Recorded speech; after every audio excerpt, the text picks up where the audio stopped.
So we just wanted to give this to you as a sort of basis of understanding of who you are. We want you to understand that when life causes you to ask for something, you create a vibrational escrow that you continue to add to and add to and add to and add to and add to and add to and add to. And when you find ways to quiet your mind, to release resistance, or to find thoughts that are resistant-free, and you learn to hold yourself consistently, chronically, in vibrational alignment with who you really are, you begin to see the world through the eyes of Source. You begin to understand things as they really are. The distortions of all things begin to fade. Your purpose and reason for living begins to come full view.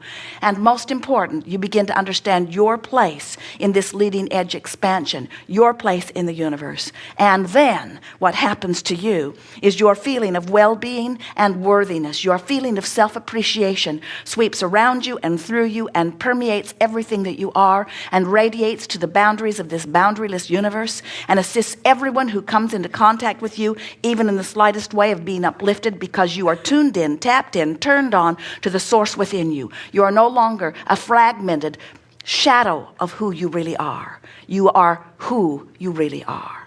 So we've called this gathering the Art of Allowing, because it's the art that you're learning of allowing yourself to really be who you are.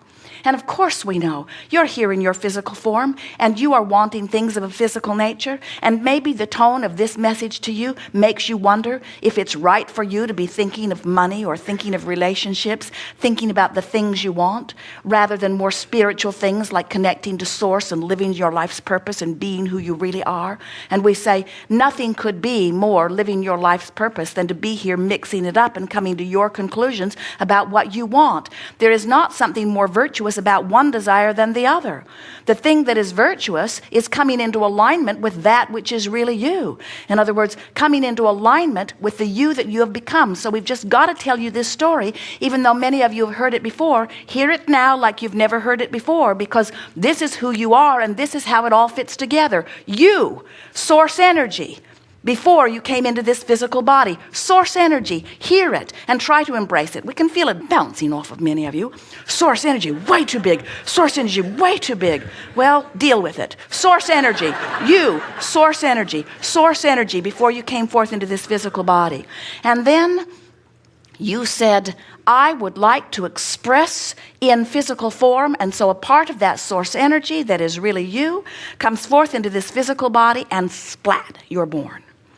Right away, you become socialized with those around you, but you are still knowing who you are. In fact, in those early days of your physical birth, you are expressing one stream of pure positive energy, the point of view of Source, now being seen through the tiny eyes of the tiny infant that those around you are calling, oh, look at this unknowing little baby.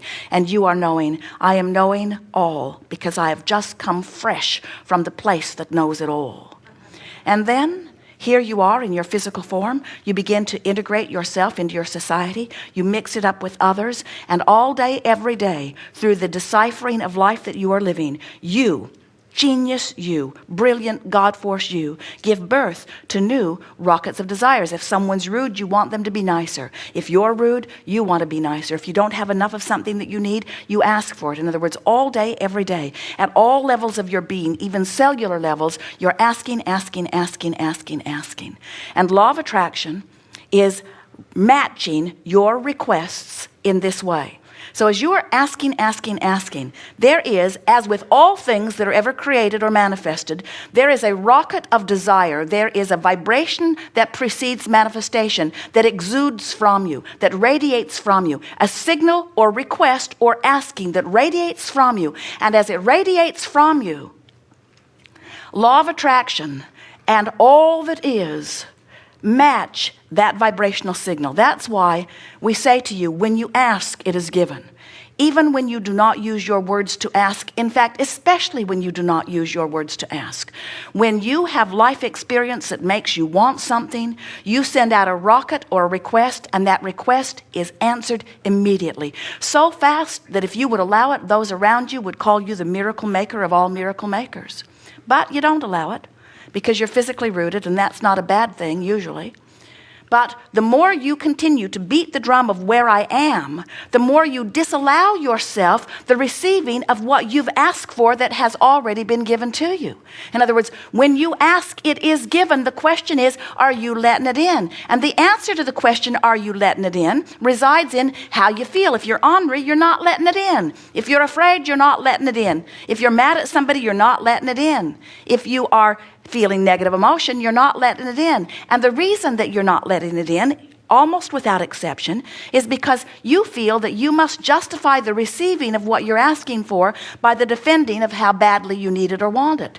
You feel that you need to point out all the things that are wrong, all of the injustices and unfairnesses, all of the reasons. Your mother sort of taught it to you. You had to plead a pretty needy case to her. You said, I want this, and she said, they want water in hell too.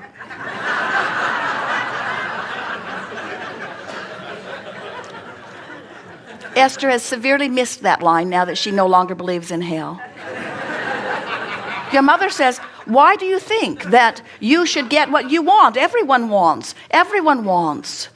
And in time, she trained you to understand that if you don't really need it, she's probably not going to help you get it. And so you began telling your story differently. But I need it.